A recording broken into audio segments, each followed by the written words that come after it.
start by your presentation, about 50 minutes, okay? And then the jury will make comments and ask you questions. So the floor is yours. Thank you. Good afternoon, everyone. Thank you for all being here. I will try to speak really loudly so you can all understand me with the mask. So I'm going to present my PhD on high-resolution spectral polarimeters for a wide UV range. So first, I will introduce some context and some basics on polarimetry. And then I will speak about two prototypes I work on, a transmissive polarimeter and a reflective polarimeter. For both design, I will present the theories, the design I've made, and the experiments I've made on them. So first, some introduction. So the polarization, what I want to measure is geometrical orientation of the electric field E of light. And we characterize it with this vector here, the Stokes vector, which is defined by 4 parameters, I, Q, V. I is the intensity, U and V are the linear polarizations, and V is the circular polarization. To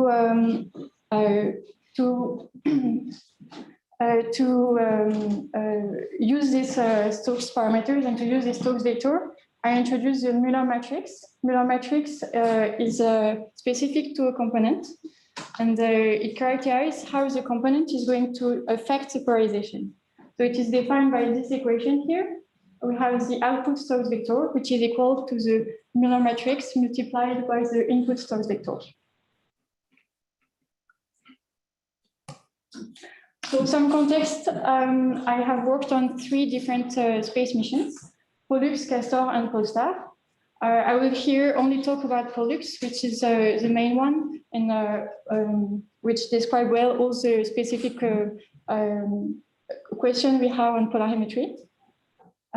Pollux is a high-resolution UV spectral polarimeter working from 90 nanometer to 400 nanometer. And we divided in 3 channels, the near UV here, the mid UV, and the far UV. And the main goal of Pollux are to study magnetic field of stars and to study many different objects like exoplanet, interstellar medium. It will be on LUVOIR, which is a 50-meter space telescope project from NASA for the decadal 2020. And I also work on Castor and Polestar. Castor is a nanosat developed by CNES, and Polestar is a MIDEX mission from NASA. For all the instruments and for all the polarimeters, because I forgot to say that for each channel we have a polarimeter, so it's 3 polarimeters just for Pollux. So for all the polarimeters, the goal is to measure all the polarization, so linear and circular polarization at the same time and with equal efficiency. So to measure polarization, we cannot use just a detector as just to measure light, because our detectors are not sensitive to polarization. So we have to modulate the polarization into the intensity, which is the only parameters we know how to measure. So to do that, I will present here, and I've only used during my PhD temporal modulation. So a parameter with temporal modulation is composed with a modulator and an analyzer. The modulator is creates a phase shift between orthogonal polarizations and rotates around the optical axis. So for each angular position on the optical axis, it creates a different phase shift based on the axis of the modulator. And the analyzer is like a linear polarizer, and it filters the one direction of the polarization. So put together, we have a modulation inside the intensity. To study this polarimeter, I introduced 2 matrices. First, this is the modulation matrix. This modulation is computed from the Maëlle matrix, and it relies the output intensity measurements with the input Stokes vector. So the modulation matrix is O here. So the output measurements are all multiplying by the input source vector. So this is in the way of the light, but we want the opposite because we already have the measurements and we want the source vector. So we do the inverse of the modulation matrix to have the demodulation matrix, which is the one we're going to use. It relies the input source vector with the output intensity measurements. So this is the matrix we're going to use to measure the source vector based on the intensity measurement we made. This matrix is also going to be used to quantify how well the polarimeter is working. And for that, we introduce here the polarization efficiencies. So they are computed with the coefficients of this demodulation matrix. The polarization efficiency quantifies how much signals of the intensity we're going to put for the measurements of one polarization. So we have an efficiency for each polarization we measure. So we have one for Q, U, and V. As they are computed from the same intensity output, they are all linked with this equation.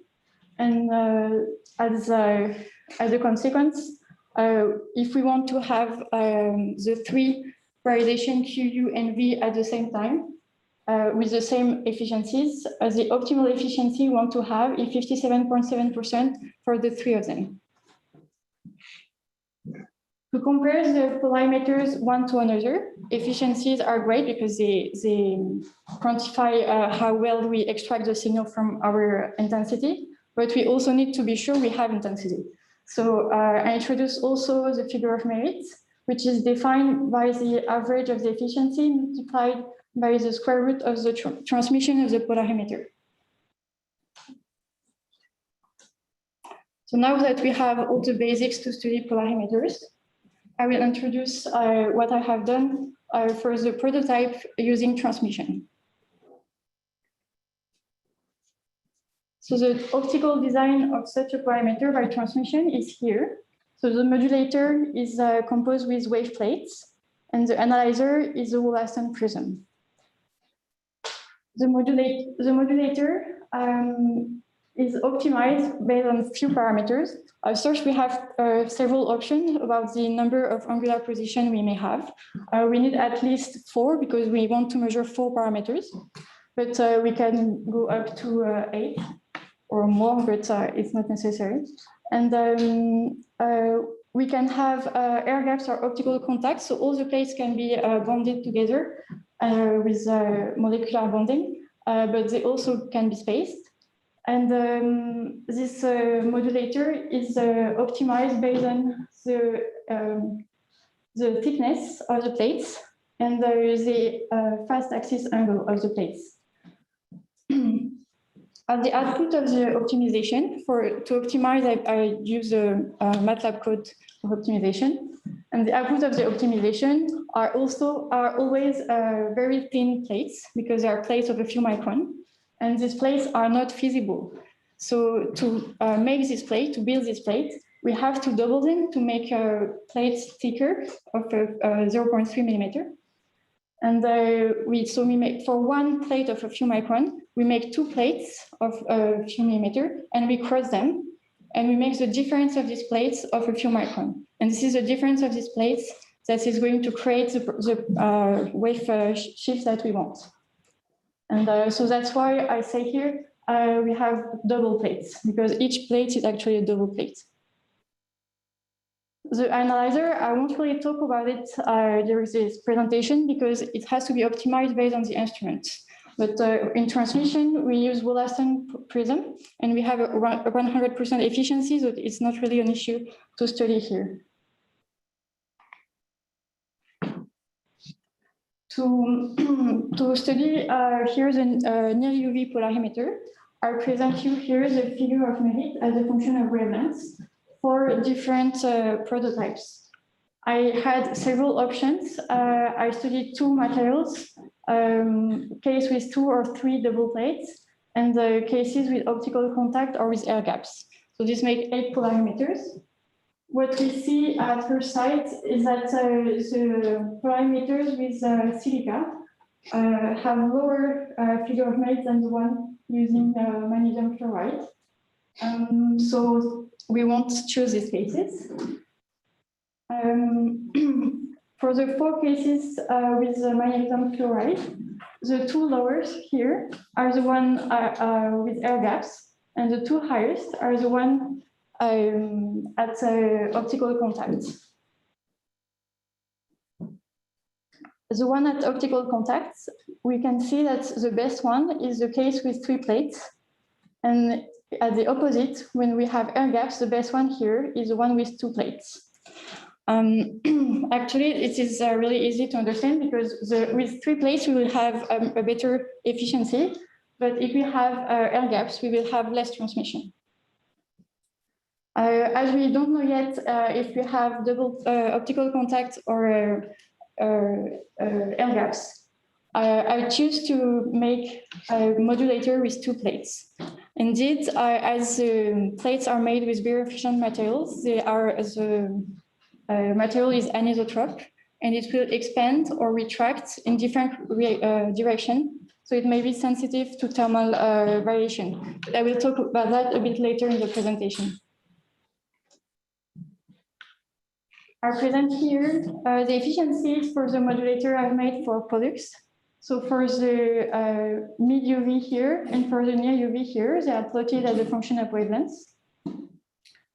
What we can see in this plot is that so in blue we have the efficiency for Q. As the one of the efficiency of Q and U are the same, the blue line is just behind the red line. The red line is the efficiency of U, and the yellow line is the efficiency for V. What we can see for this plot is that we have efficiencies really close to our optimal efficiency of 57.7 at all wavelengths except here. And here it is expected because the BFNG of magnesium fluoride reaches 0 at 119.5 nanometer. So we cannot do transmission at this wavelength, transmission polarimetry at this wavelength. So now that we've seen the design of our transmissive polarimeter, we wanted to test them. And this test has already been done in the visible, and they were successful. So now we wanted to test them in the UV. So the goal of this experiment was to create a polarization, then to put this polarization inside our polarimeter and to measure the polarization we just created. So this is, on the left, you have the optical design of this experiment. So the UV source here is reflected and go into a Russian prism and a quarter wave plate. The Russian prism associated with a quarter wave plate creates any polarization we want at the input, and then go inside our polarimeter, and then into a spectrometer to make high resolution spectropolarimetry measurement. On the right, you have a picture of the bench. The spectrometer I have used is a high resolution spectrometer at Lerma. It's this huge green chamber you see here.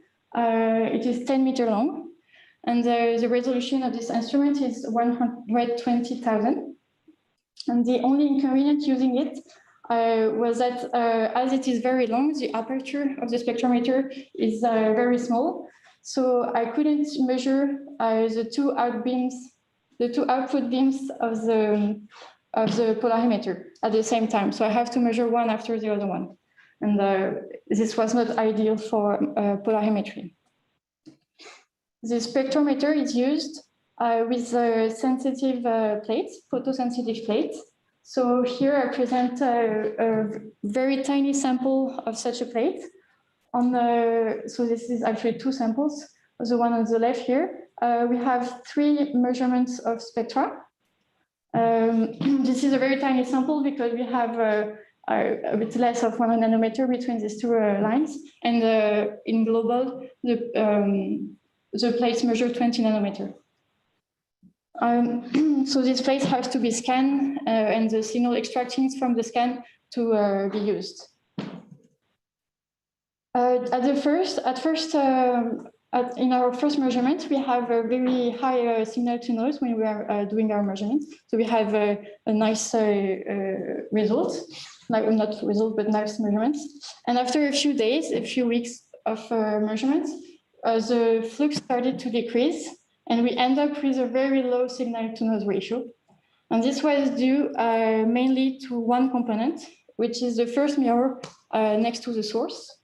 And I hope everyone can see here, there is a big yellow stain here on the middle of the mirror. And the mirror was darkening, and we make some tests on this darkening to understand what's going on. And we have two suspicions, contamination or color centers. Unfortunately, these tests couldn't make any conclusion on what was going on. So we had to do the experiments with such a low signal to noise ratio. The first thing to do when we characterize the polarimeter is to create the modulation matrix. So the modulation matrix is the one I introduced earlier, which relies the intensity output to the input Stokes vector. So here I present the modulation matrix as a function of wavelengths. Each parameter is as a function of wavelengths.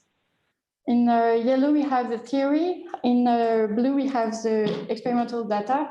And in red, we have a fit of this experimental data.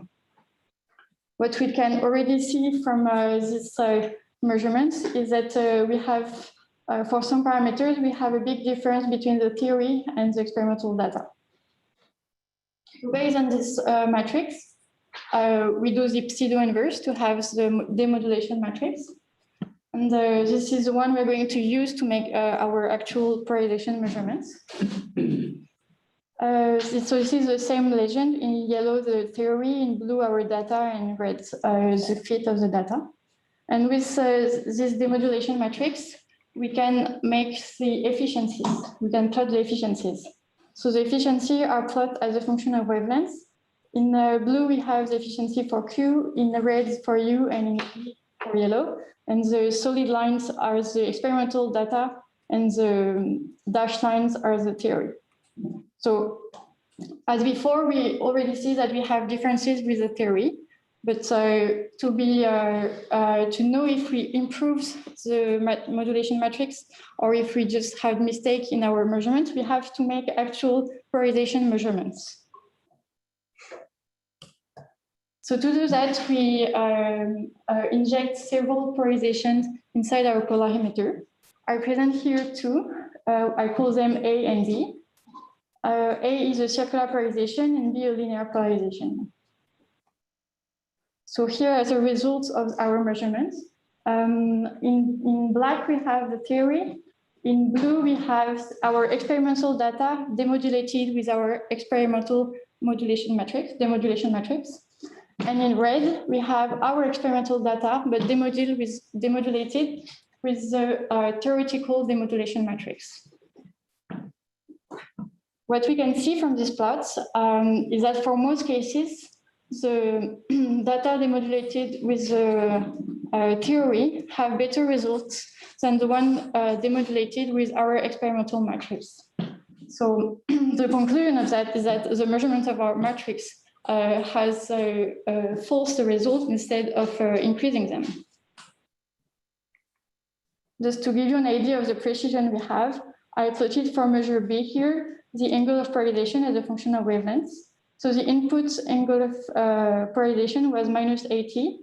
And for the measurements we made with the theoretical demodulation matrix, we retrieve more or less our input. But for our experimental matrix, we have a shift of 25 degrees. So the conclusion is that our demodulation matrix is false by our measurements. We have too low signal to noise ratio, and but the fact that we do retrieve our polarization with the theoretical matrix means that the theoretical matrix is right, and our polarimeter do modulate and do demodulate the signals. So now that we've run some tests of optical tests about the polarimeter, we wanted to run some thermal tests. So as I was explaining before, the modulator is composed, so in our case, of 2 double plates, so 4 real plates. And each plate could be at optical contact, so it means they will have a molecular bonding. And they will retract or expand in the direction along their fast axis angle. So in the presence of thermal variation, this expanding and retracting can create a lot of stress at the interface, and this could break the optical contact. So we don't want to have this breaking in space.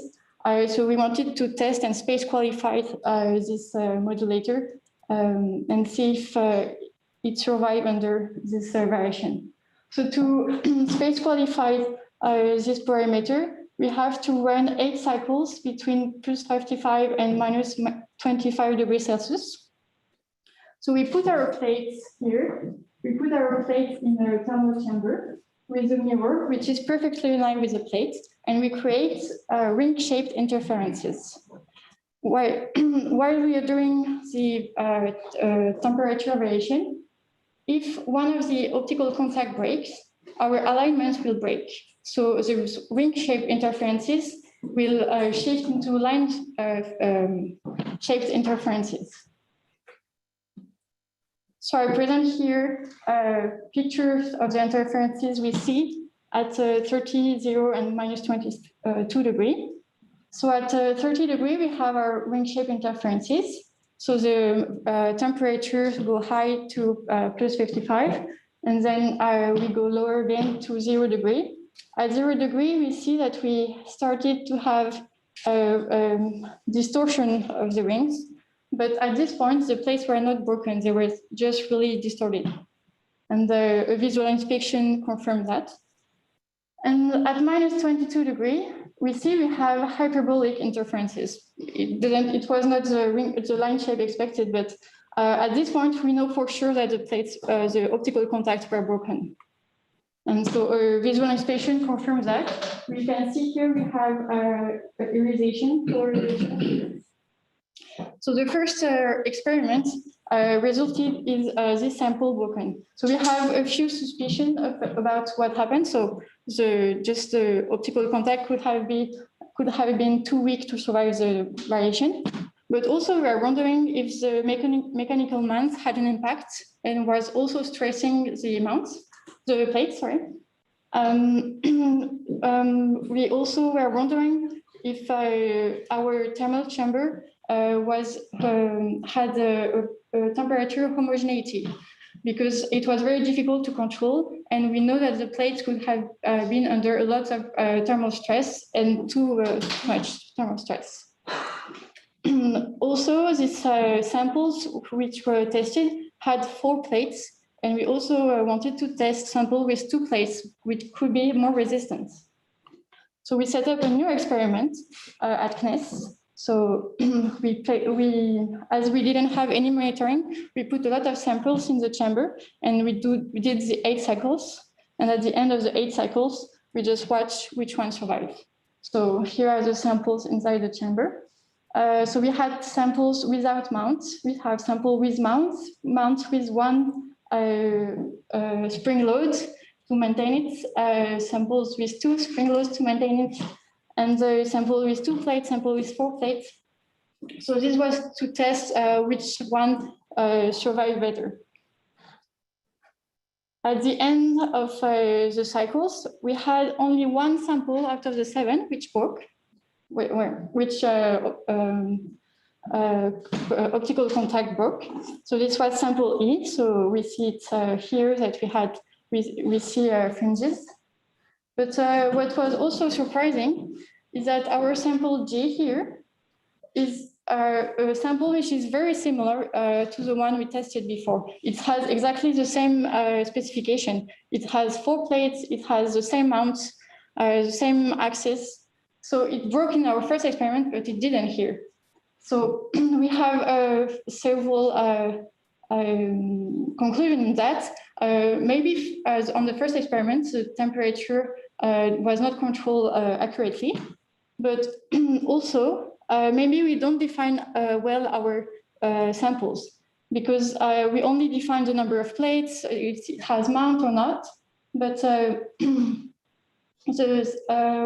the sample condition manufacturing is very important, and we don't verify that, and we don't quantify how well how it has been done. So the conclusion of this experiment is that we need to make more tests on more samples, and we need to add the condition of manufacturing inside this experiment to see the impact of the conditions. So to conclude on transmission polarimetry, I've shown you 3 points. First, the design. We have very good theoretical results because we have results which are very near our optimal efficiencies. And down to 121 nanometer, because we saw that below 121 nanometer, we have to change our polarimeter because the birefringence of the molybdenum fluoride doesn't work anymore. We make some optical tests. This optical test could not conclude on the accuracy or on the precision of our polarimeter, but it is due to mainly external reason to polarimetry. And this experiment has to be done again, and it will actually be done again for Castor, which will be studied in the next years. And we gained a lot of expertise, like the mirrors we used, where they could be replaced with lenses, MGF2 lenses. And also that the spectrometer should be adapted to the polarimeter and not the other way around. And the study on optical contact showed that we had 6 samples out of the 8, which survived the thermal cycles, so which were actually space qualified. The study are now conducted to include the condition of manufacturing into the experiment. We also identified that all the samples we had with 2 plates, didn't break, so optical contact didn't break. So they may be stronger, and it can be a backup solution if we cannot be sure that a sample with 4 plates will survive space environments. We could only make optical contact with a pair of 2 plates.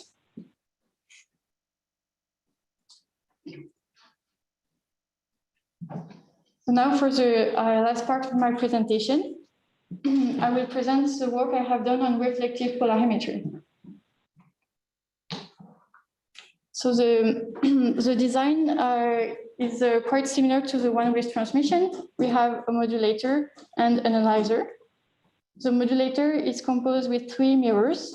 The 3 mirrors are fixed one to another, but they rotate around the optical axis as a block. At each reflection on the mirror, the light will have a phase shift and a modification of the reflectivity of the polarizations. So the modulator really acts like a wave plate. And when we rotate it around the optical axis, it rotates the polarization.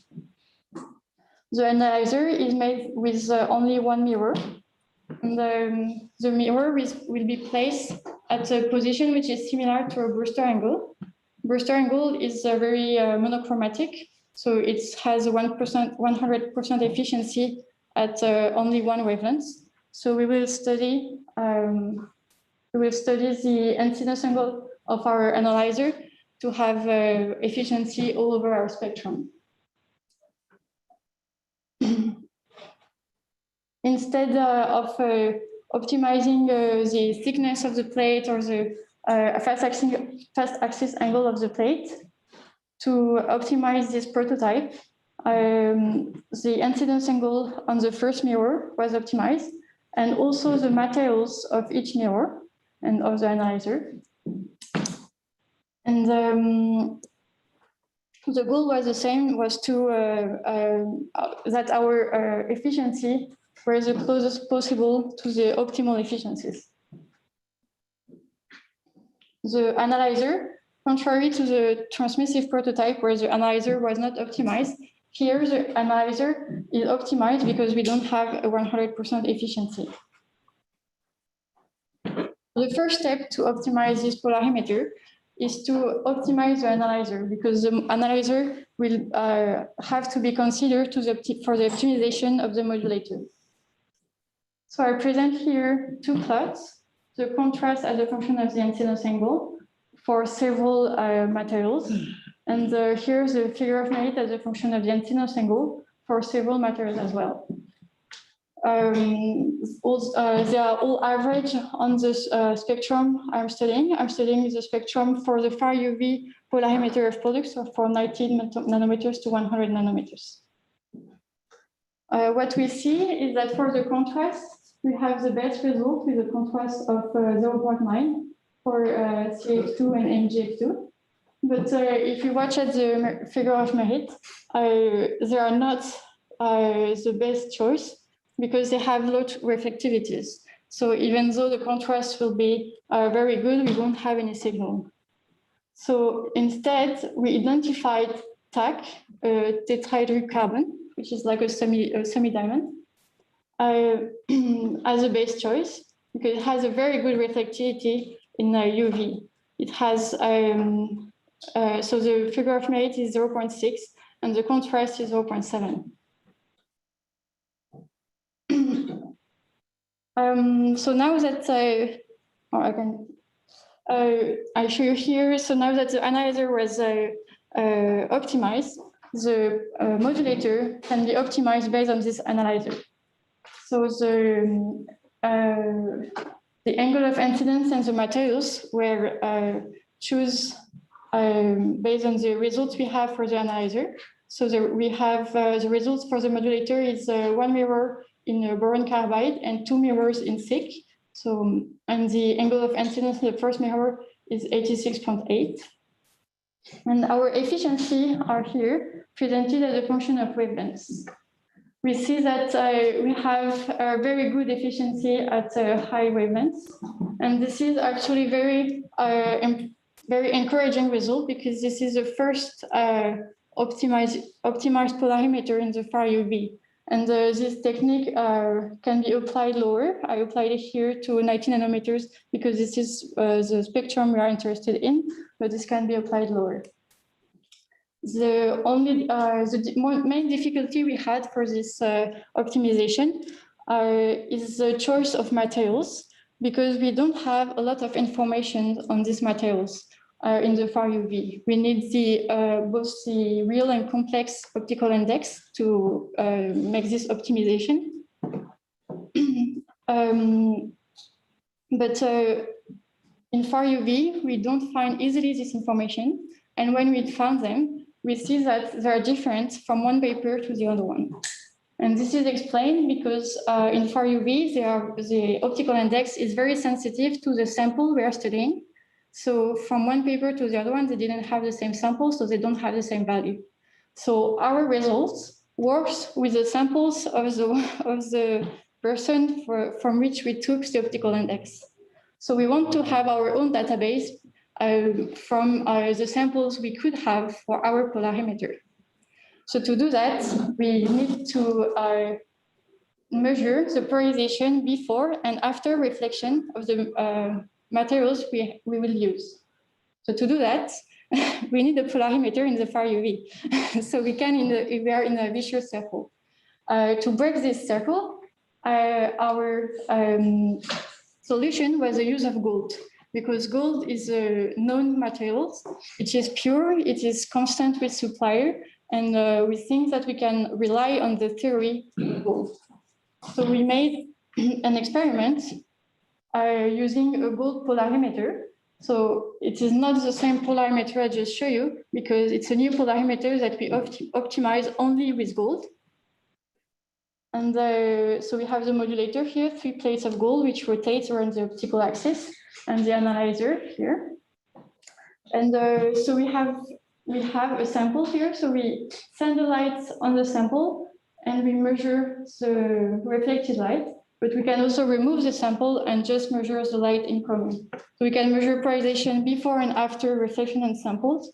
And thus we can conclude on the characterization of this sample on this polarization characterization. The sample we had to test were the TAC materials, SiC, and the gold. So here are some pictures of this bench.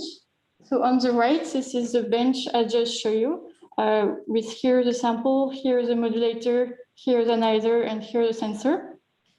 This bench was very complicated to make because we had a lot of rotation. So first we have the rotation of the sample, but at each incidence angle of the sample, the whole bench has to follow the light. So this can be tilted following the light. We have the rotation of the modulator, and moreover, we also have a rotation of the whole bench, because in the far UV, we cannot control the input light, so we cannot change the polarization we are putting inside the light, and we are just counting on the instrumental polarization created by the UV source and the components just after. So the UV source is here, and it is reflecting on this monochromator. Then it is reflecting on the collimator, and then our bench is inside this vacuum chamber. So this creates instrumental polarization. And as we cannot change it, we are just changing the axis of our bench. So that's why our bench is put on a global rotation motor here, which turns the entire experiment.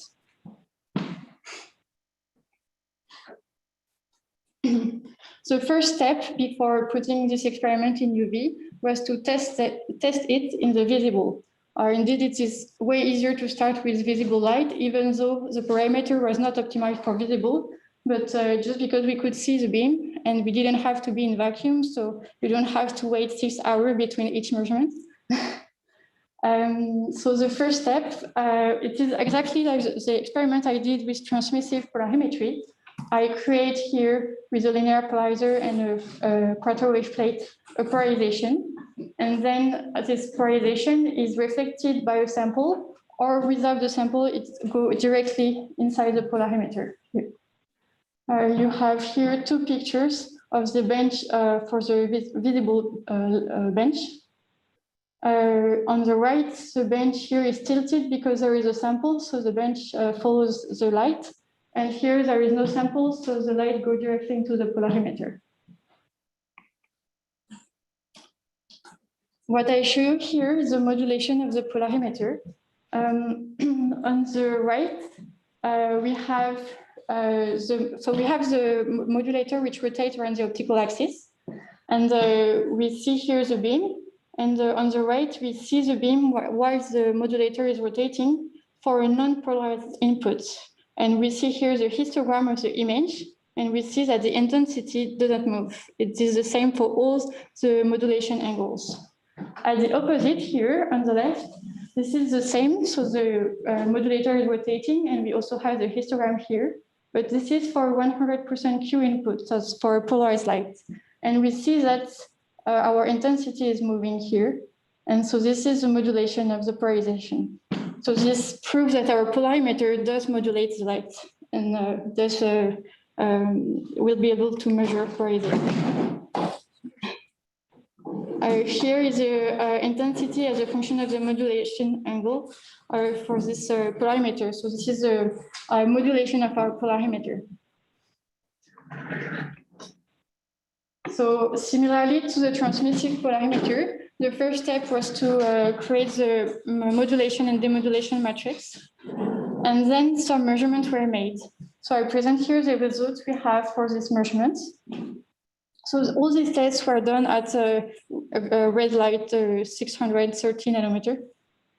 And on the left, you can see here the measurement we have for Q, U, and B polarization with the same optical configuration that was used for the modulation and demodulation matrix, which means that this result here, for this result, the linear polarizer and the quarter wave plate has not moved, not a bit. And we have on the first column, so this is the input value. And on the second column, this is what I measured with my polarimeter. So I have a very close accuracy up to 0.006. And by demodulating a lot of different images, I simulated the errors we have based on photometry, and this is up to 0.1. I then did the same measurements after turning my optical components, so after turning the linear polarizer and the quarter wave plates. And I measured this polarization again. So this is the same inputs, Q, U, and V. And here are my experimental results. And we can see here that we have much difference than before. We have difference up to 0.5, which is due to this misalignment, this difference we had than before. The photometry errors were determined the same way here and has the same amplitude. Then now that our polarimeter was aligned, not aligned, but that was working, I measured the polarization reflection after a few samples. So I have 2 samples of SiC, 1 sample of gold, and 2 samples of TAC. And I present here the results. So the input was the Q polarization, but the one after misalignment. So this was the theoretical input and what I've measured here. And this is our result. I compare the Stokes vector I should have if I use the optical index I found in the literature and the one I found here for the different materials here. So first we can see that we have some significant difference between what I found and what I should have from the database. But I also compared 2 different databases, one from Palik and one from Le Gal. And we also see that there is a huge difference between these 2 results. What is also interesting is that the 2 results I have for TAC, the 2 experimental results are very close one to another. So these results are very limited now due to the alignment of the polarimeter. And an alignment method has been identified and should be implemented before continuing this experiment. But we had very good theoretical results because we have results which are very new for far UV domain and which open the door for far UV polarimetry. And also we were able to make the first polarimetry measurements in visible light. So to conclude on my work, I've presented you several polarimeters that I've designed for several missions, including the instrument LUVOIR and the instrument Pollux for LUVOIR. I've presented you all the work I have done on transmissive polarimetry, and including the fact that we are now able to make polarimeter with 2 plates and with a very good efficiency. I've made some optical experiments on the polarimeter in UV. The results could not conclude on the accuracy of the polarimeter, but we did gain a lot of expertise on mid-UV experiments. And a thermal study was made on the modulator, and it turned out we have 6 samples out of the 8 which survive, and we have new leads to study, and we want, for example, to study the condition of manufacturing, and we had backup solution which have been identified. So there is a very good chance we will be able to send optical contact modulator on space. For the polarimeter, I work in reflection, I study a new type of polarimeter. This opened a new door to far UV polarimetry and down to 90 nanometer and lower. And an experiment has been set in far UV to study materials, and we had the first measurements in visible light. We identified that the main challenge is the alignment of the modulator, which is very complicated to make. And due to all the work I have done during these last years, we are now closer to send UV spectropolarimeters on space missions. Thank you for your attention.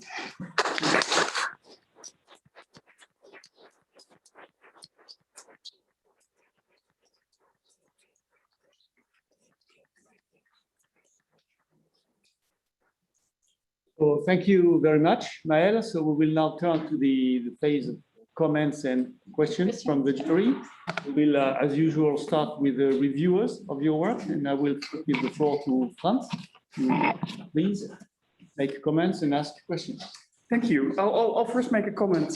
Thank you for your excellent talk, and also thank you for that very impressive work. I think it's clear that people who work on UV instrumentation are brave. I think people who work on polarimetry are generally considered crazy. So I'm not sure what that must make you some kind of superhero or evil genius or something like that. Now, and you make it sound easy, but there must be a lot of work and cursing and difficulties behind these results. And I fully agree. This really has brought UV spectropolarimetry into reality. I think, I don't know, 5-6 years ago, this was impossible. So this is really, really great work. I think you also broke 2 world records. I think you have the record for the polarimeter with the longest modulation cycle, like once a day or so, was one experiment. The longest polarization modulation cycle, like 1 measurement per day. Yeah. That's crazy. Yeah, exactly. And I think you also built the polarimeter with the coolest name, a polarimeter out of solid gold. That is.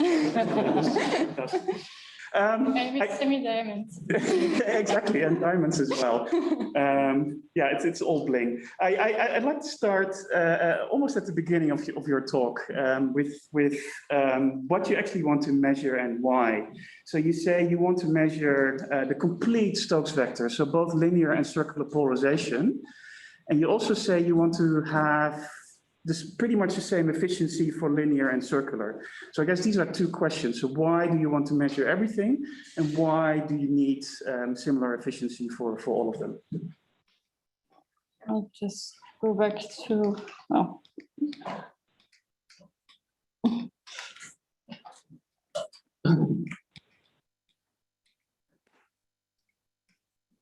Oh, this is long. So this was when I was talking about the instrument I've worked with. Yeah. Of course, we could optimize our polarimeters to have a better efficiency for one polarization more than another one. So it really depends on the science cases and what the scientists want to make. For Pollux, we have so much photons going from LUVOIR because this is a huge telescope. And so we have a lot of different science cases. A lot of teams were working on that. And some of them need linear polarization and some of them need circular polarization. So the choice was made to make measurement for everyone at the same efficiencies and to just have the 3 of them at the same efficiency. For Castor and Polestar, the same choice had been made, but I know for Arago there was discussion to only make one on the other one, but at the end it was the same conclusion to make the same efficiency for all the polarization, because mostly most of the instruments want to measure the magnetic field of stars. And you have the complete information if you measure all the polarization. Okay, thank you. So for the science cases, what is the typical accuracy you need on your polarization measurement to do interesting science? It depends on the science case as well. And for products, I think it is between the requirement is to have 10⁻⁴, and for the goal nice to have is 10⁻⁶. So what does that mean? Is this accuracy or sensitivity? Sensitivity. Okay. So that probably means you need to have a big telescope and lots of photons. Yeah. So, but once you detect a signal above the noise, how well do you need to quantify that signal? So the real accuracy of your measurement. It still depends on the science cases, and I cannot give you an answer globally. And I didn't have any requirements for my optimization and for my designs, because for now the goal is just to have the best we can do. Sure. And but well, depending on the science case, I guess there is some answer to this question, but I cannot express them. Yeah, and if you go back to this balancing between linear and circular, so now you've decided you always measure everything, so you need several modulation steps. Could you think of a solution that if you look at a star and you mostly expect to see circular polarization, that you just have specific steps that really optimizes for circular, you forget about linear, or the other way around? So kind of reconfigurable modulator. Is that something that comes naturally with this optimization as well? Well, I haven't studied these cases at all, but yes, it could be done. It could be. I think it could be done on changing the modulation angles. We could have modulation angle which makes the same efficiency for the three polarization, and have specific modulation angles if we want to measure only circular polarization, for instance. But I haven't studied that, so from the parameter I've shown, we don't have these cases. But this could be done on a space mission, of course. Yeah. Yeah, that would be super interesting. Now, there's one plot that I'm extremely intrigued by, and I think it's on your slide number, what is it, 43 or 44 or something like that. Is this a modulation? This is your gold polarimeter, and then the intensity, that one. Exactly. I really want to know what's going on here. So can you explain me what's on this plot and why? Yes, I have prepared some slide about that actually. So for an ordinary polarimeter, for instance, for quarter wave plates and a perfect analyzer, we have a modulation which is described by the green curves here. So this is the intensity as a function of the modulation angle. So we have a fourth sinusoid with 4 maximum. And so the input here is linearly polarized light? Oh yes, this is Q input, 100% Q. Right, and then with the quarter wave plates. And now with the quarter wave plates and the reflective analyzer. Hang on, I'm still looking at the green curve. So the green curve goes close to 0, but not quite to 0. Oh yes, but it could be explained by the sample I've used. The step I've used for the... Hang on, so is this simulation or actual data? No, simulations. This is just simulation, except the blue one, which is the curves I show in my presentation. Okay, so this is the simulation. So for instance, the green curve, yes, the input should be circular polarization, or is the quarter wave plate the modulator? Sorry. So is the quarter wave plate rotating, or is your gold? Okay. Yes, the quarter wave plate is rotating and the analyzer is fixed. And this is with linear input, linear polarization input. Okay, I'm not sure why it comes close to 0, but not quite to 0. But let's get back to your gold polarimeter. So my point here was to show you different polarimeter and the different modulation we have. So the green curve is for a perfect polarimeter with quarter wave plates and perfect analyzer.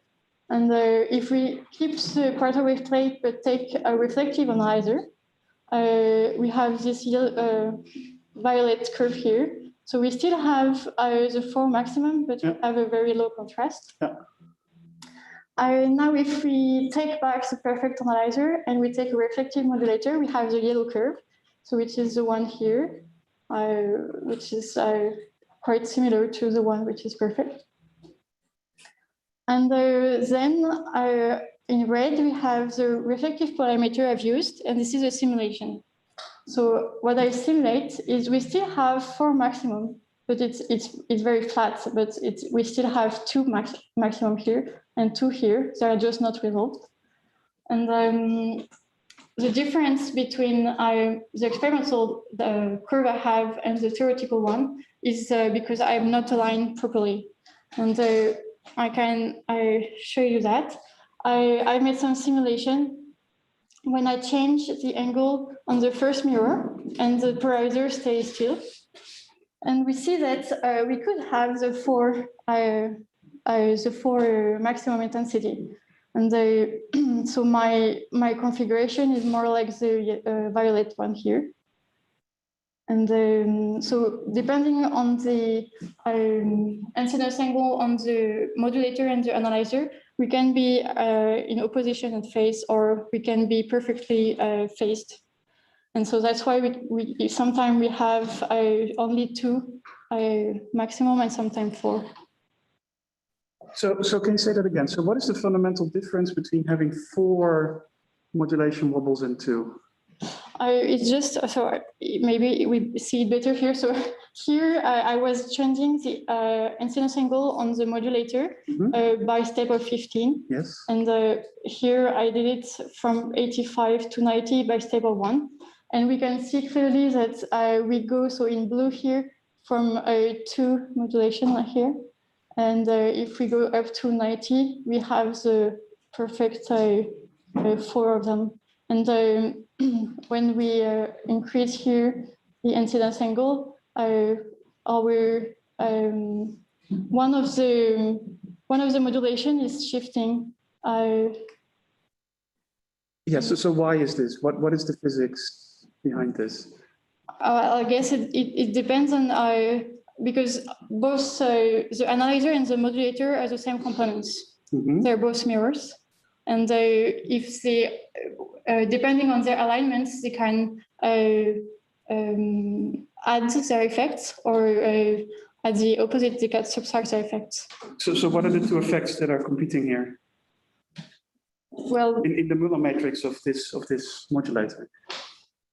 Well, we see that both components are a bit modulating and a bit analyzing, and depending on the incidence angle we have, one is winning. Yeah, so a mirror is both a retarder and a partial polarizer, right? Yes. So when it's a polarizer, it does only 2. When it's a pure polarizer, when it's a retarder, it does 4. So if you go back to your data. Yes, my data was the blue one here. Yeah, so what does that mean? So is your modulator really modulating with as a retarder here? I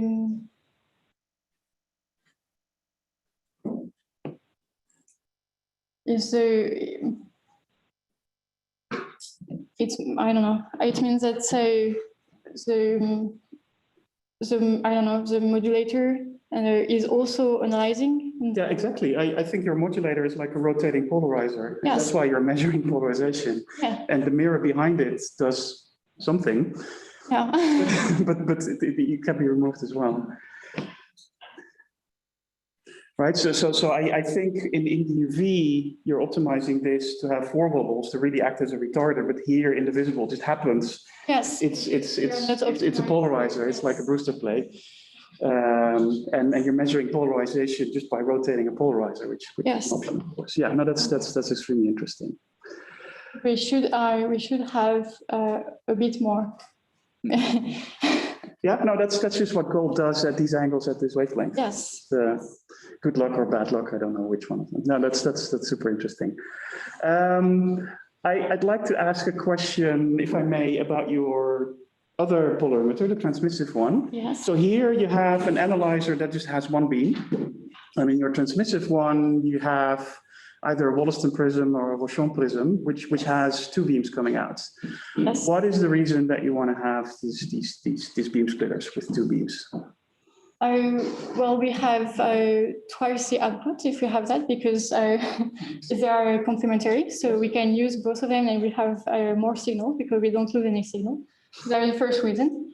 And the other reason is that we can combine them to the polarimetry. And so it eliminates a lot of effects we can have in the instruments.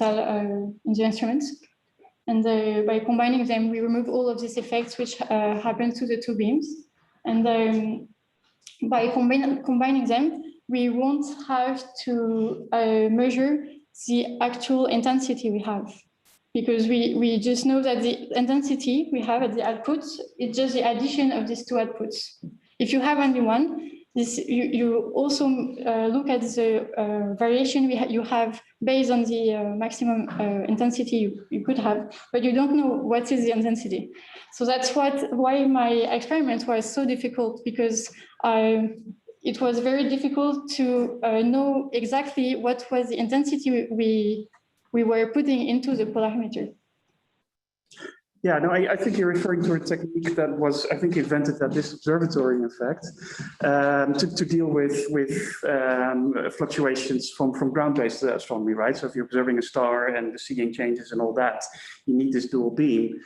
Do you also really necessarily need it in space? Because in your reflective polarimeter, you only get one. Yes, but in the reflective polarimeter, it's going also to be a lot harder to know how to normalize the measurement we have. Yeah. So this is really easier with these two outbeams, because the normalization is very easy when we have that.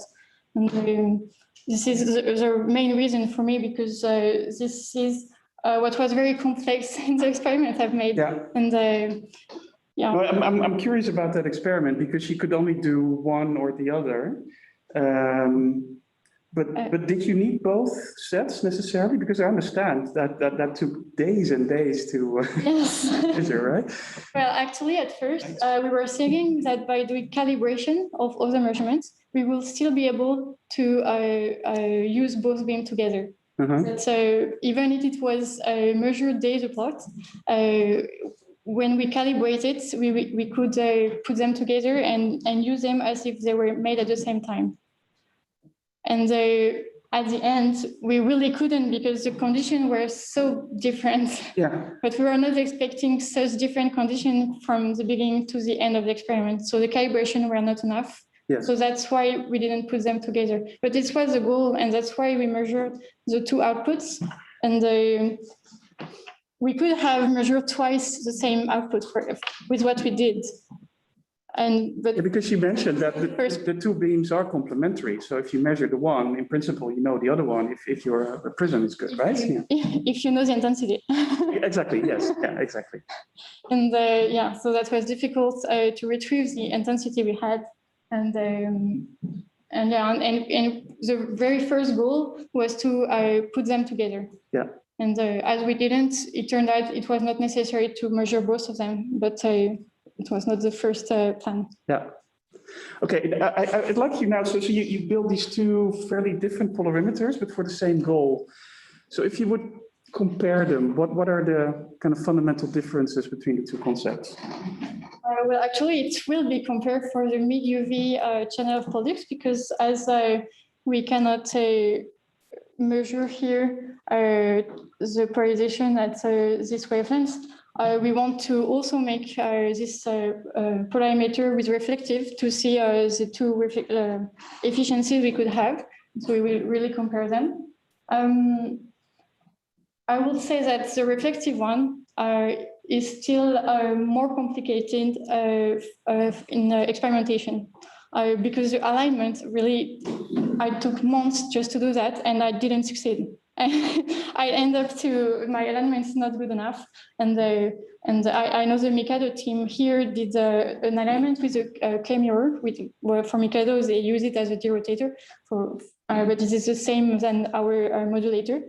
And they put an experiment just to make this alignment, and their whole team, it took them months. And yeah, so that's a very challenge issue to do. And so that makes a reflective polarimeter a bit more difficult for the instrumental point of view.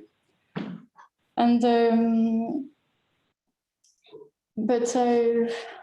I don't know. Yeah, I guess to have the full picture, we will need the efficiency in mid-UV.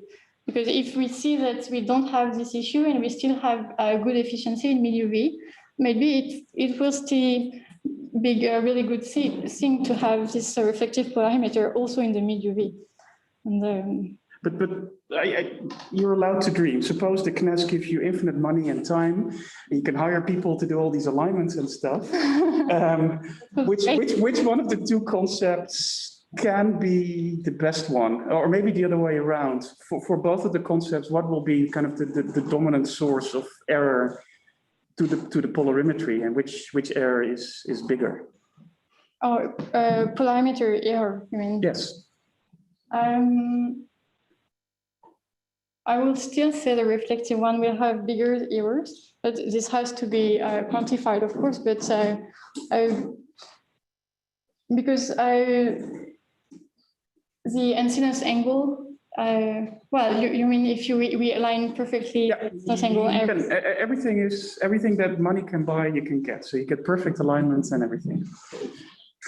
But calibration is never perfect, so that's a problem. Yes, calibration is never perfect. Well, I guess, yeah, if calibration is not perfect, for the reflective one, we have only one output. So we still have this issue with intensity that we don't have with the transmissive one. So that's still a plus for the transmissive one. So at the same wavelength, for now, the transmissive one is a better choice. We know it better, it is easier to implement. We don't have this issue with the normalization of the intensity. And so, yeah. But these materials that you have to work with are nasty. So for instance, these thermal tests, yes. You tested it with always having the crystal axis crossed, right? Yes. But for some of your modulator, they're at weird angles. Does that make it worse or better?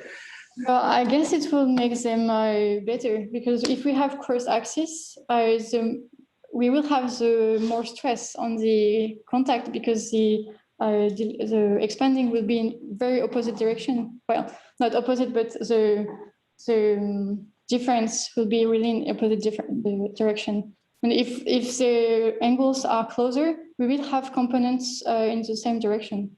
So I think it will create less stress at the interface, and that's why we choose to make the samples with to study the worst case. Because it was okay, if this survives, our modulator will survive. Well, great. Let me finish with an evil question. Which one is your favorite? Well,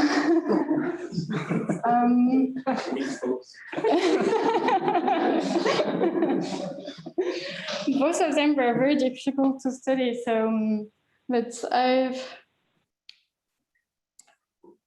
don't know. I think the transmissive one was easier to study, to simulate than the reflective one. But I think I had less trouble with the reflective one in experimental tests, because for the transmissive one, Norbert can attest, it was awful. We had so many issues. But I think they're very complementary for now, because they really work in different wavebands. So we can't throw out one. We really need both of them. Okay, thank you. Thank you, Franz. So now we give the floor to Marianne. Okay. So, as Franz, I really appreciated the talk, the oral talk, and also the document, the manuscript was easy to read. Sometimes missing some details, or some more explanation would have been maybe more helpful. But I think it was nicely illustrated. There are many figures, and so it's very easy to read. And we can understand how difficult it has been for you to perform this test, especially in the ultraviolet with the transmission polarimeter. I have so many of the questions I had have already been asked by my colleague. But regarding the simulations, Yes. you didn't give a lot of details in your manuscript. Yes. On how you performed them. Was it difficult? Did you write the code? For the optimization, I used the MATLAB code, which is already implemented. Yes. So details and the algorithm is very complicated, so Yeah. I won't be able to explain it in details. But so it's it goes from a start point, and it optimizes around the start point.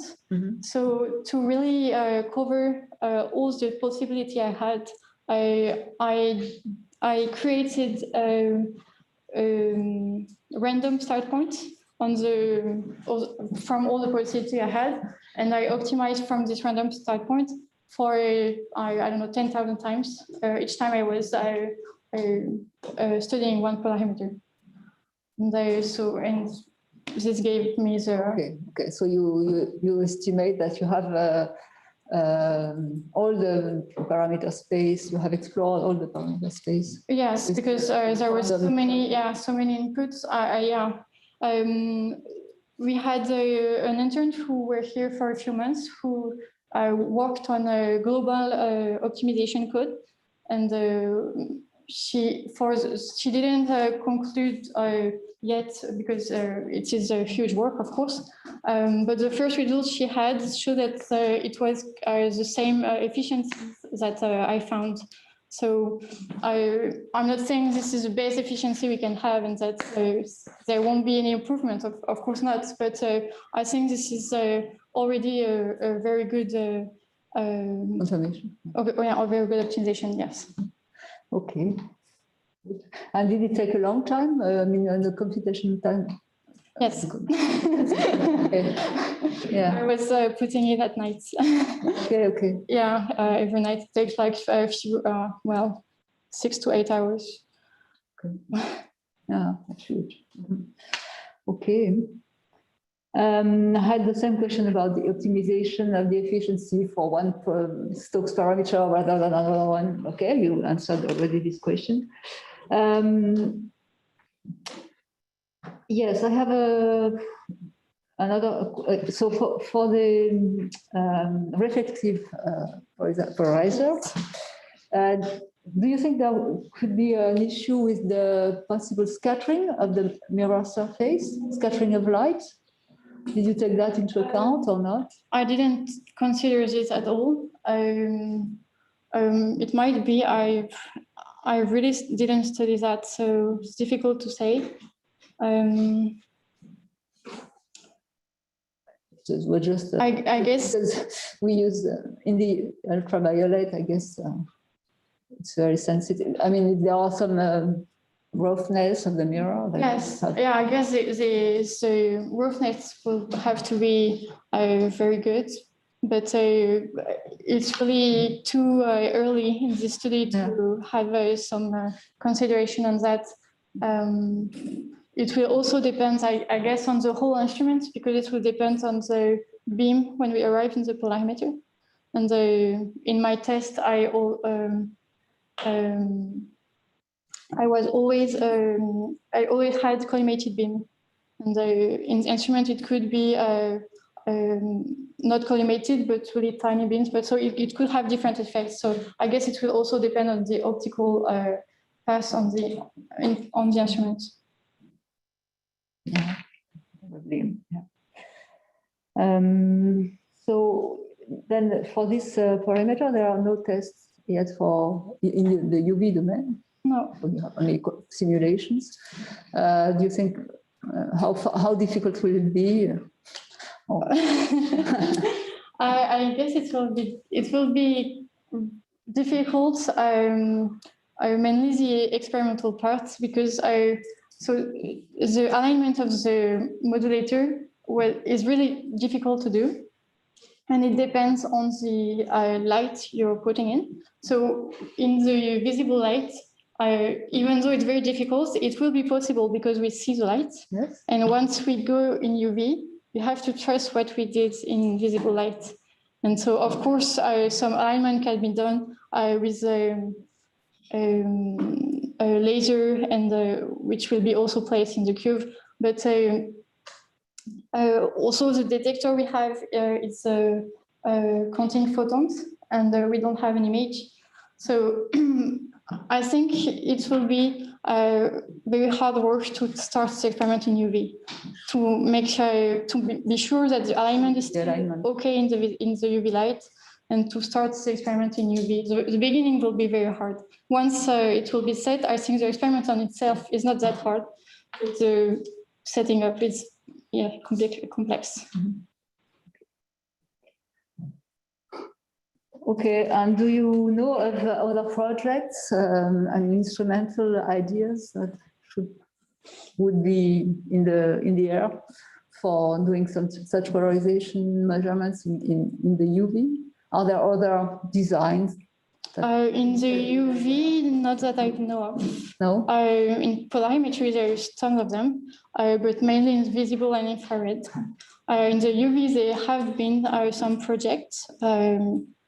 There had been some space mission, but mainly for measuring the sun. For the sun? Yes. And but right now, so there is of the three of them as I've worked on, so Pollux, Castor, and Polestar. There also Arago, which will be proposed to ESA for the next M mission. And there is not others that I know of. Mm-hmm. Okay, I'm done with my question. Thank you, Marianne. Sure. So now I will give the floor to the one member of our jury who is on video conferencing system. Donc, Franck Brachet, are you with us? Yeah. So the floor is yours. Yeah. You can make comments and ask questions. Yes, thank you. And good afternoon to everyone. Sorry to not to be here with you. First, I have to say that I was very pleased to follow your work, Maëlle, during those years, and also to read your manuscript, and especially your conclusions and perspectives. I think that they will be very useful for the next step we have to address for these very demanding missions in the far UV, for instance. I have also the same comments as the others concerning the fact that you were very courageous to lead the different measurements you made, and also if we consider the difficulties you encountered during those years. And I'm not only talking about COVID, and I think everyone knows the difficulties you encountered. And maybe other students would have quit before the end if we consider the duration and the protocols you had to put in place to only acquire one spectrum, and the different treatment processes you have to make. So sincerely, congratulations for them. I think that the work is very useful and great progress in this domain. Maybe a few questions, very few. The first one will concern the acquisition and processing paragraph concerning transmission polarimetry. You mentioned you could not measure the transmission during the extraordinary beams measurements, and I didn't find the reason for that. This is my first question, and consequently, you wrote you simulated the transmission to fit the theoretical model. Can you tell us a bit more on that point? So I couldn't measure the transmission for the extraordinary beams because as I was using the Rorschach prism, so for the ordinary beams, the polarimeter did not affect the path of the light. It was going directly inside the spectrometer. But for the extraordinary beams, it was deviating the beam. So to align this beam with the grating and the detector, we had to split one mirror. So the mirror just after the, I can show it here actually. For the extraordinary beams, so when we were aligned for the ordinary, the extraordinary was not reaching the grating of the spectrometer. So we have to split, so I don't know, Frank, I hope you see my pointer. Yeah. We have to flip this mirror to put the extraordinary beam inside the spectrometer. So once this mirror were flipped, we could not remove the polarimeter anymore because it was aligned for the extraordinary beams of the polarimeter. And to measure the transmission, we have to measure the transmission with the polarimeter and without. And so we couldn't make any measurements without the polarimeter. So I couldn't make the transmission curves for this output. Okay, and so how did you retrieve it afterwards? I use first the one I took from start point, the one I have for the ordinary measurements, and I retrieve it by optimizing the transmission I had to have the results inside the range we expect, and the closest to the theory we want. But as I had a coefficient, and I divided all my measurements with the same coefficients to have the modulation matrix closer to the theory. But this after, when I make measurements, I always divided the measurement I have with square Q, square U, and square V, which is supposed to be like square I, because this is 100% polarized light. And so I normalize then my measurement with that to, because, well, when I say I normalized my coefficients to have the best, the closer to the theory, it seems like I'm just adjusting my values. But as I was normalizing them after, the ratio between QU and V was not affected. I don't know if it was clear. Okay, thank you. Another topic, it concerns the linearity of the detector. You did an extended study of that, yes. And it's quite normal, since it's one of the first steps you have to address during such measurements. But we see from the results that it's hard to conclude, given the variability of the spectra themselves. Yes. I wondered if it could have been possible to characterize the detector itself without depending on the optics transmission, for instance. And furthermore, I imagine that many users had the same problem with this facility. Do you know how they coped with this problem? So I just present here the measurements on this linearity. Or are you talking about the fact that it was hard to normalize because it was not the same in high intensity, of the repeatability of the measurements? Versus the intensity, in fact, yeah. Sorry, the what? The intensity of the flux. Yes. Yeah. We tried to normalize it. We did on the same acquisition, so on the same photosensitive plates. We did measurements for several exposure time, and we thought we could use that to make the normalization, but it was not enough. And I made this curves here to try to to identify the effects we had.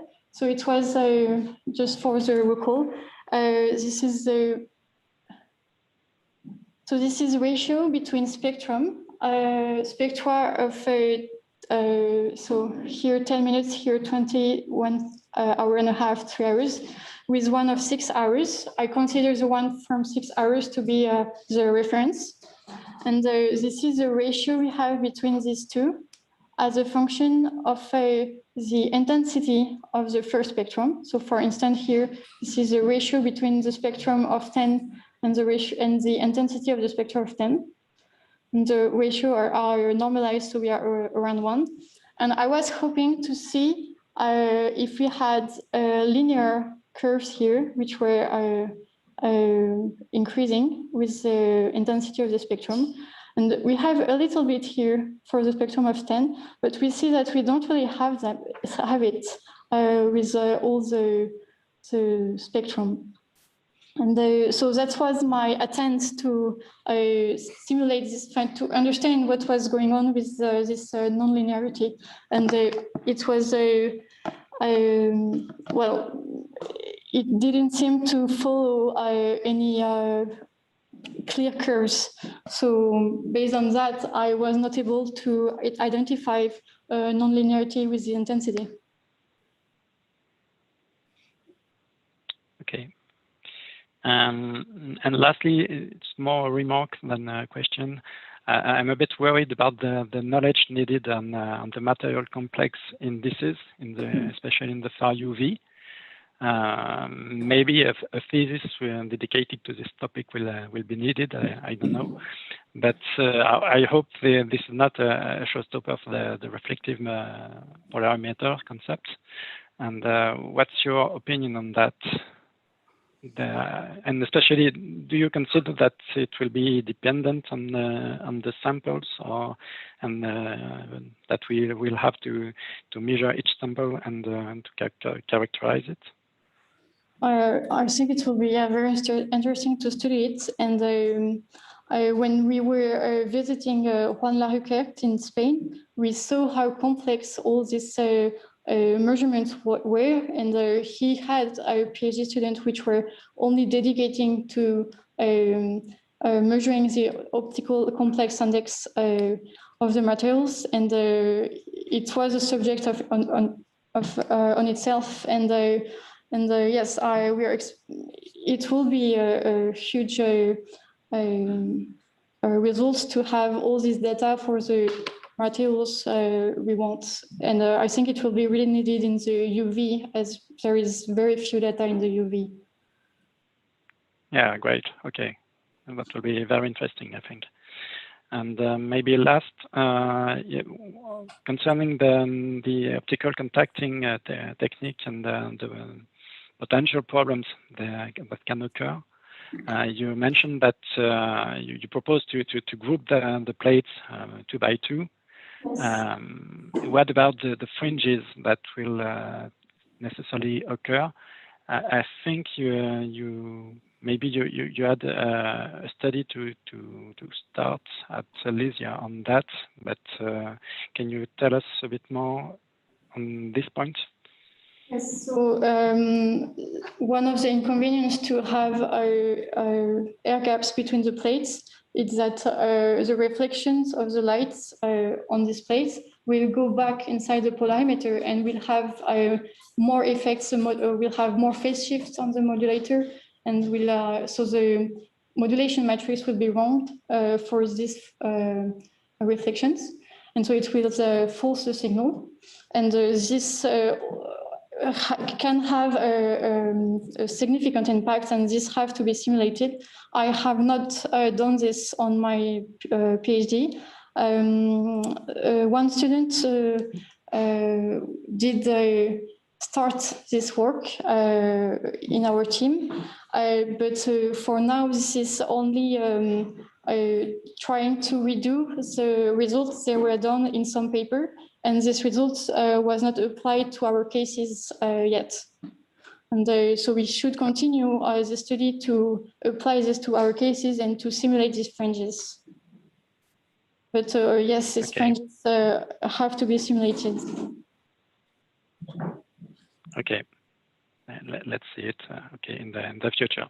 So thank you, and thank you for your talk too, and these very good results, and especially considering the difficulties you encountered, and I think we're all happy that you ended like that with such impressive results. Thank you. Okay, thank you, Frank. And I will now give the floor to Yael Nazé. Thank you. Okay, so first, Maëlle, let me thank you. I really enjoy reading your manuscript and also hearing to your presentation. It was really nice, and I think everything you have in your thesis shows that it corresponds to a huge amount of work behind. So it was really great. Of course, I mean, some astronomers take for granted, observational astronomers take for granted the instrument, but the instrument, you have to build them, and I think you really show that it's not that easy. Mm-hmm. And we will need, especially in the UV, we will need still a lot of things, and you really advance stuff in that direction. And as a massive star astronomer, I'm also very happy that we go to the UV, but it's true that the UV is always a challenge. And I think you're really up to the challenge, as your thesis shown. Now, of course, I could ask questions for quite a long time, but I still have a few to ask you. Let's begin with a very, I would say, practical question. You did thermal cycle for the plates, for the transmissive polarimeter modulator. Yes. Now, do you know when you choose the temperature you use, the minimum and maximum temperature? Yes. How does it correspond to the real situation? I mean, inside spacecraft, will you go to those extremes only at launch or during operations? No. Or what do you think about this? Well, so this thermal cycle was determined because it's correspond to the standard from ESA and NASA. And it was determined to correspond to the variation of temperatures the instruments may see in the mission, but all these variations are mostly during the launch, because once it reaches its position in space, the temperature is quite still. For Pollux, for instance, we will be at L2. And I hope I'm not mistaken, but I think the temperature is around 0 degrees, and it doesn't vary a lot. So the main variation are during the launch. Okay. And for the refractive case, yes. So you have 3 mirrors, mm-hmm.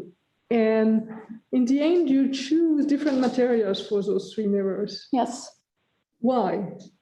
Well, why for example, especially the first and the last, why do you choose very different materials? Is there a physical reason beyond? Yes, for the modulator, we choose 3 mirrors with this configuration, and there is a symmetry here. Yeah, sure, but the materials are different. Yes. You choose. Yeah, so we choose different materials from this one and this one, because if not, they compensate each other. Because they are in symmetrical position. So we have to change one material at the point to really have an effect on the polarization. But why those 2? Why not 2 other pairs? Yeah, it could have been any, but well, it was really fun with the optimization. It has the best result if we had the same mirrors here and one different here. But the main goal was to break the symmetry. I have another question about the calibration itself. Yes. Because the test you did were with 100% polarization. Yes. Of course, in practice, for the celestial signals, we have very few percent of polarization. So in practice, how will you calibrate that? How will you do the test? Are you talking about the the fact that I calibrate using a square Q, square U, square V? No. No. I'm Just for, we test on ground before launching. And of course, you can test with 100% polarization on ground, but if in space you are working with less than 1% polarization, it's not the same condition. No, it's not the same condition, but we define the accuracy and the precision of the polarimeter, and it will give us the smallest polarization we will be able to measure. And so for the test, we can only use 100% polarized light. We also have a calibration channel on the instruments to make also this calibration in space, but we do them on Earth first before launch. We have to do them again in space, but we use 100% polarized light. And the fact that it differs, this is based on the precision we have for the measurement. And once you will have your calibration done into spacecraft, do you think you would have the same problem with the mirrors as you had? With the mirror? Yeah, the darkening of the mirror. Well, this is something that we have to study, obviously, but first we won't have the same amount of flux because the mirror, which was darkening, was just behind the source, and the source has a very high flux. So this is mainly due to this flux because we have in the experiment we have two identical mirrors. It's here. This mirror and this one are the same, and only the one just behind the source was darkening. This one was not, because there was so much less flux coming there, and so first we won't have the same flux in space, and but of course it has to be considered, and we have to identify what was if it would not be the same on the telescope of Louvois, for instance, but it won't be exactly the same coating. And for instance, if this is due to color centers, so this is due to the imperfection we have in the coating. And for Louvois, we will have much better materials with much better quality. And so we won't have this imperfection. And for materials with very pure composition, we don't have color centers. So could avoid these effects. Okay. Thank you. Okay, thank you very much. So now we'll give the floor to the advisors. Les invités n'ont pas droit de questions. Je croyais que c'était après. Ok, avant. Ok. Okay, I give the floor to the guests, our jury. So I will start with Arthur. Okay, so thank you. Well, before or after, it makes a much difference. The first thing I wanted to say is that how much fun we have got together working on this, well, on the reflective polarimeter. In that sense, it would have been also very funny to read in your text how many times we have gone back, forth, because we couldn't find the good material, because the numbers weren't right, because we were going into one direction, finding that it was wrong, coming back. And then when we kind of found 2 or 3 materials that worked, we started having problems with the alignments and the experiments. Well, I wanted to say that because all that, of course, is not in the final work, but it has taken a lot of effort and to figure out all this way to trace this path. And so, having said that, as a guest in this jury, I didn't think it was my role to ask any question. But of course, I discovered that these tests, thermal test on the plates, and as usual, I get obsessed with things. and I saw these images that you were doing interferometry as your thermal test and gluing, and making the molecular bondings. And Yeah. So it is not very clear in those ones. It's much clearer on the ones in your thesis. You get a circle that becomes hyperbola, and I got obsessed with that. I can understand the circles, but the hyperbolas means that you have a preferred direction. So the first thing that came to my mind was to ask you, what is this preferred direction? Then I thought that you were going to ask me to answer me that this is the direction in which things were breaking, which I think is the wrong answer, but maybe. And then I noticed that you have a dislocation line. Franz is moving the head. He knows where I'm going. So, and it's mostly aligned with the direction of the hyperbola. So I think that they both are related. So after all this introduction of nonsense, I have only one question. The laser you used was polarized?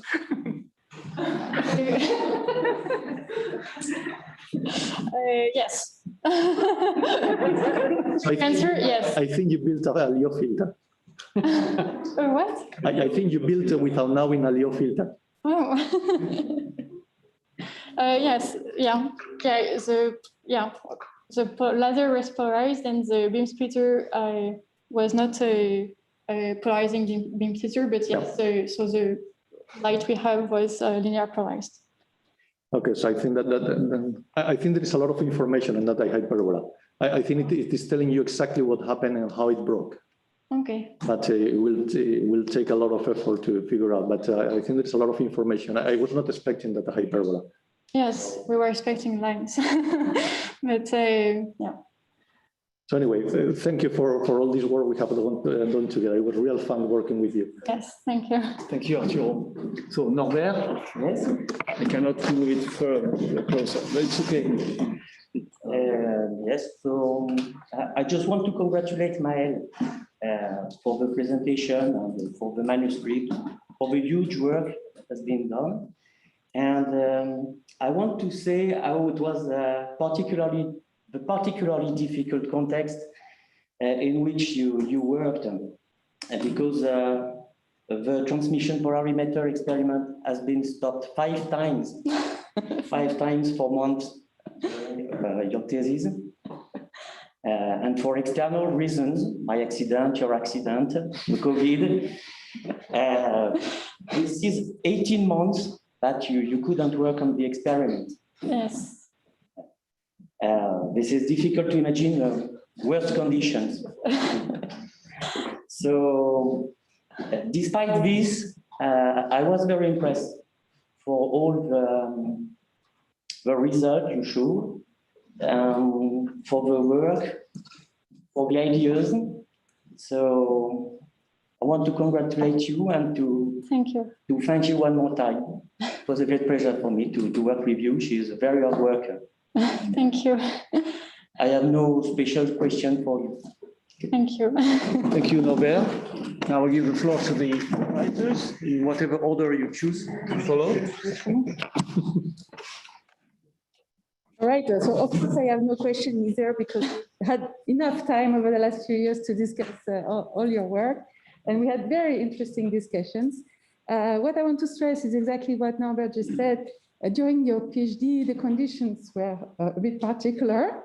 And of course, like any experimental work, any instrumental PhD, you had to face some contingencies, and you had 2 or even 3 cameras that broke, mirror that broke or darkened and so on. And this is normal in an experimental thesis. But you also had quite extraordinary events during your PhD, like the ceiling falling down on your experiment and on the chair, or a piece of a mechanical piece that when you did the vacuum in the chamber in the second experiment got loose and got stuck in another piece and we couldn't get it out anymore. These kind of things, never happened. They have happened during your thesis all the time. And in spite of this, you kept starting the experiment over and over again without ever giving up. You were very tenacious and wanted absolutely to make this experiment work. And so I want to congratulate you for that and thank you for that, because like others says, we have progressed a lot thanks to your experiment for this instrument. And I hope that soon we can fly them. Yes. And you will be part of this. Thanks to you, we can fly them. Thank you.